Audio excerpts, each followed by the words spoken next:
여호수아가 이스라엘 모든 사람으로 더불어 세라의 아들 아간을 잡고 그 은과 외투와 금덩이와 그 아들들과 딸들과 소들과 나귀들과 양들과 장막과 무릇 그에게 속한 모든 것을 이끌고 아골 골짜기로 가서 여호수아가 가로되 내가 어찌하여 우리를 괴롭게 하였느냐 여호와께서 오늘날 너를 괴롭게 하시리라 하니 온 이스라엘이 그를 아간이죠 그를 돌로 치고 그것들에게 포함된 것이 뭐겠습니까?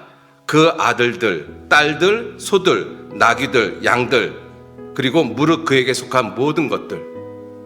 아담 한 사람 때문에 이 많은 사람들, 이 많은 생명들이 다 죽었다라는 것입니다. 아담 한 사람 때문에 아담 안에 속한 모든 것들이 다 멸망을 당했잖아요. 아간 한 사람 때문에 이 모든 아간에게 속한 사람들이 다 죽었습니다. 여러분도 이 아간의 이 아골 골짜기에 있는 이 돌무덤을 보면서 거기에 생명이 다시 피어날 수 있을 거라고 생각이 들어지십니까? 절망이죠. 절망입니다. 아간 집안 다 죽었잖아요. 아간 집안. 그죠? 아간 집안이 이렇게 다 죽었습니다. 여기에 무슨 소망이 있겠어요? 아이라도 한 명이라도 살아야지 무슨 소망이 있는데 다 죽었지 않습니까? 소와 양떼까지. 무슨 소망이 있어요? 아무 소망이 없잖아요. 그 모습이 아담이 범죄한 이후 아담에 속한 모든 것들을 하나님이 돌로 치고 불사르고 돌무더기로 크게 쌓아둔 것이 어디예요? 우리가 살고 있는 이 세상입니다. 이 세상에 그러니 무슨 소망이 있어요? 아무 소망이 없습니다. 그와 같은 세상에 생명나무가 자라겠습니까? 생명의 꽃이 피겠습니까? 이 세상은 그래서 절망이라는 것입니다. 아무 소망이 없어요. 그런데 이 호세아서 2장 15절 말씀에 아골 골짜기로 소망의 문을 삼아 주시겠다라고 약속하셨어요. 아골 골짜기로 소망의 문을 삼아 주시겠다. 아골 골짜기. 소망이 전혀 없는 완전한 절망의 상태잖아요. 거기에 그 절망의 상태를 소망의 문을 삼아 주시겠다. 그 약속을 하신 거잖아요. 하나님은 진노 중에도 긍휼을 잊지 않으시는 분이십니다. 인간이 비록 죄를 범했지만 그 인간을 다시 사랑하시고 다시 구원하기를 원하시는 마음이 하나님께 항상 있다라는 것이죠. 그게 하나님의 사랑의 모습인 것입니다. 그죠? 그래서 아골 골짜기로 소망의 문이 되게 하시기 위해서 이 땅에 오신 분, 이 땅에 보내신 분, 그분이 하나님의 아들 예수님이십니다. 예수님은 그 아골 골짜기 생명이 전혀 없는 그곳에 생명을 심기 위해서 생명을 피우기 위해서 이 땅에 오신 분이 바로 예수님이셔요. 자, 그래서 예수님은 이 땅에 오셔서 하나님이시면서 하나님과 동등됨을 취할 것으로 여기지 않고 예수님은 이 땅에서 삶을 시작을 하셨습니다. 우리와 똑같은 삶을 시작을 하셨어요.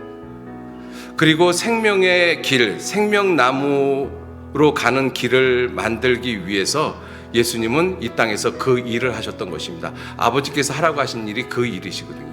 생명나무로 가는 길을 만드는 일. 그 길이 어떻게 만들어졌어요? 그냥 예수님이 오시니까 그 길이 만들어졌나요? 아니요. 예수님은 그 길을 만들기 위해서 예수님은 죽으셨습니다. 예수님은 죽기 위해서 이 땅에 오셨거든요. 생명나무의 길을 만드는 유일한 길은 예수님의 죽음밖에는 없어요. 왜냐하면 하나님이 만들어 놓으신 공의의 법, 그것이 죄의 싹은 사망이기 때문에 그렇습니다. 그렇게 예수님은 우리의 죄를 대신 짊어지시고 대신 심판받으시고 대신 죽으셨습니다. 그리고 그것으로 끝이 났다라면 우리는 예수님을 믿을 수도 없고 하나님을 믿지도 못하겠지만 놀랍게도 예수님이 죽은 그 자리에 부활이라는 것이 있지 않습니까? 그래서 예수님께서도 내가 곧 생명이요 내가 부활이요 생명이라고 말씀을 하셨잖아요. 그래서 예수님께서는 죽으신 것으로 끝이 난 것이 아니라 예수님의 죽음은 부활하고 연결되어져 있습니다. 그래서 예수님께서 요한복음 12장 24절에 한 알의 밀이 땅에 떨어져 죽지 아니하면 한 알 그대로 있고 죽으면 많은 열매를 맺느니라. 그래서 예수님의 죽음은 부활입니다. 새 생명, 많은 생명을 맺었잖아요. 그래서 이 땅에 이 아골골짜기와 같은 이 세상에 무엇을 세워놓으셨어요? 십자가를 세워놓으셨습니다. 그 십자가가 생명나무지 않습니까? 의인의 열매는 생명나무라. 그래서 예수님은 그와 같은 생명의 문, 생명나무를 이 세상에 세우시기 위해서 예수님은 이 땅에 오셔서 놀라운 모습으로 고난당하시고 죽으셨다는 것이죠. 그 예수님께서 그와 같은 이 십자가를 세우기 위해서, 우리의 모든 죄를 다 용서하시기 위해서 예수님이 이 땅에 살면서 그 마음의 소원이 무엇이겠습니까? 그 간절한 소원, 아버지의 뜻을 이루는 것이 간절한 소원이잖아요.